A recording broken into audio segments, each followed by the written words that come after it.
Girls, Vidya Bharati back to the channel. I hope आप मेरे बाकी सारी पिछले क्लासेस को देख रहे होंगे। मैंने यूनिफिकेशन ऑफ इटली जर्मनी अच्छे से समझाया था और मैं फर्दर उन सारे टॉपिक्स पे आगे बढ़ूंगी जो मैंने दूसरे क्लास में लिखवाया था कि चैप्टर 1 में कौन कौन से टॉपिक एग्जाम पर्सपेक्टिव इम्पोर्टेंट। ठीक है, तो बस हम लास्ट ईयर एक दो टॉपिक बचे और ये चैप्टर खत्म हो जाएगा। मैं मानती हूँ कि बहुत स्लो जा रहा है। एक्चुअली मैं बहुत शॉर्ट वीडियो इसलिए बना रही हूँ ताकि आप लोगों को लॉन्ग वीडियोस देखने के लोग बोर हो जाते हैं और फिर सोचते हैं अरे रहने दो। बट मैं चाहती हूँ कि शॉर्ट शॉर्ट वीडियोस हो तो आप जल्दी जल्दी उसको देखिए भी और टॉपिक वाइज चीजें कवर भी हो जाए और पीवाई की ओर भी डिफरेंट हो जाए। ठीक है, तो बस एक दो टॉपिक बचा है।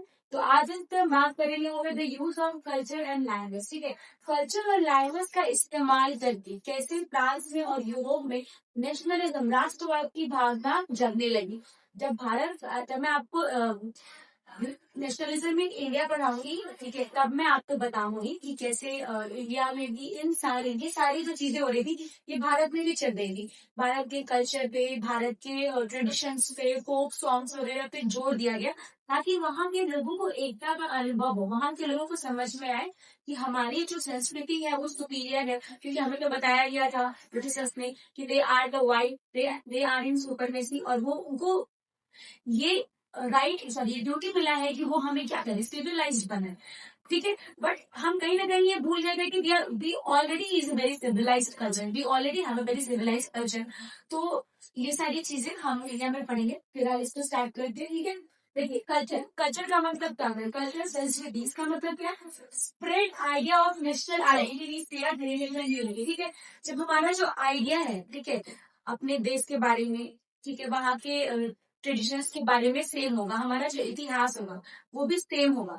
ये सब मिलके हमें एक यूनिटी की भावना जगाती है, एकता की भावना जगाती है।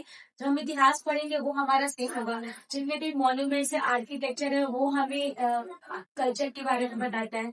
ठीक है, और हमें नेशनल आइडेंटिटी की फीलिंग कराता है कि हम सब भले अलग अलग कम्युनिटी हो पर हम सब एक। ठीक है, नाउ रोमांट उसमें से टॉपिक आता है काफी एग्जाम में पूछेगा, रोमांटिसिज्म। रोमांटिसिज्म का मतलब क्या होता है? रोमांटिक का मतलब पता है आपको? किसी भी चीज में प्रेम को जगा। ठीक है, रोमांटिक का मतलब किसी भी चीज में प्रेम को ढूंढना या उसको जगाना। तो सेम वैसे ही आर्टिसंस ने और पोएट्स ने रोमांटिसिज्म स्टार्ट किया ताकि जो लोग हैं वो वहाँ की ट्रेडिशंस को प्रेम पूर्वक देखिए, उससे कनेक्शन फील करें। ठीक है, तो रोमांटिसिज्म लिखा, इट एम्फसाइज ऑन इमोशंस, लोगों के इमोशंस पे काम करने लगे लोग। ठीक है, पहले क्या था कि लोग पीपल सेंट्रिक नहीं थे। ठीक है, किंग और पोप और ये सब सेंट्रिक में था, पर अब ह्यूमन बींग सेंट्रिक में था। ह्यूमन बींग क्या फील करता है, सेल्फ अवेयरनेस क्या उनके लिए अच्छा है, कौन सा अधिकार उनके लिए अच्छा है, इन सारी चीजों पे बात होने लगी थी।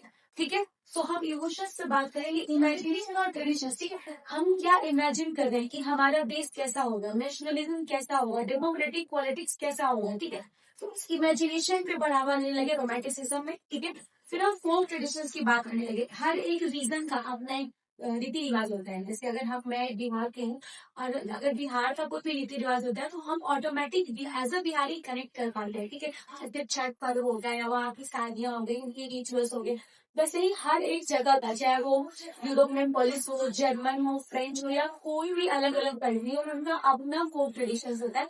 तो इन सब का इस्तेमाल करके उनके अंदर रोमांटिसिज्म, प्यार की भावना अपने राष्ट्र के प्रति जगाने की कोशिश की गई। ठीक है, फोक ट्रेडिशन में मैंने आपको बताया कि इससे हम अपने लोकगीत, लोग जो डांस कल्चर है, जो ट्रेडिशन है, उस पर लोग ज्यादा जोर देने लगे। और जैसे propagate idea through folk songs, वहाँ की कहानियां, जैसे हमारी कहानियां रामायण महाभारत बुद्धिज्म कैसे इवॉल्व हुआ, जैनिज्म कैसे इवॉल्व हुआ। ठीक है, कैसे सिख जो धर्म होता है वो कैसे स्टार्ट हुआ, कैसे प्रोपेगेट हुआ। तो वहाँ वहाँ की अपनी कहानियां हैं जो उन्हें कनेक्शन पर कराती है, वहाँ के सॉन्ग्स है, वहाँ के ट्रेडिशन है जो लोगों को कनेक्टेड फील कराते हैं। ठीक है, तो ये भी कल्चर में बहुत इंपॉर्टेंट रोल प्ले करेगा। चाइल्ड प्रिजर्व नेशनल कल्चर, इनका काम क्या था कि हम अपने राष्ट्र की जो संस्कृति है उसको बचा के रख सके, कोई और बाहरी देश आके और उस संस्कृति को खराब करने की कोशिश ना करे। इसमें से एक जो एग्जाम्पल है जो आज एग्जाम है ये बहुत फैक्चुअल है, आपको याद होना चाहिए। ब्रदर ग्रीस, ब्रदर ग्रीस जो है collected German folk tales. Brother ग्रीस ने क्या किया था कि जर्मन की जितने भी पुरानी पुरानी कहानियां हैं उसको एक जगह कंपाइल करके लिखा था ताकि लोगों को वो इकट्ठे मिल सके और वो अपने कल्चर के बारे में अच्छे से जान सके। तो गलत दिन से सवाल आए हैं, मैं डिस्कस करूंगी फर्दर आगे, ठीक है।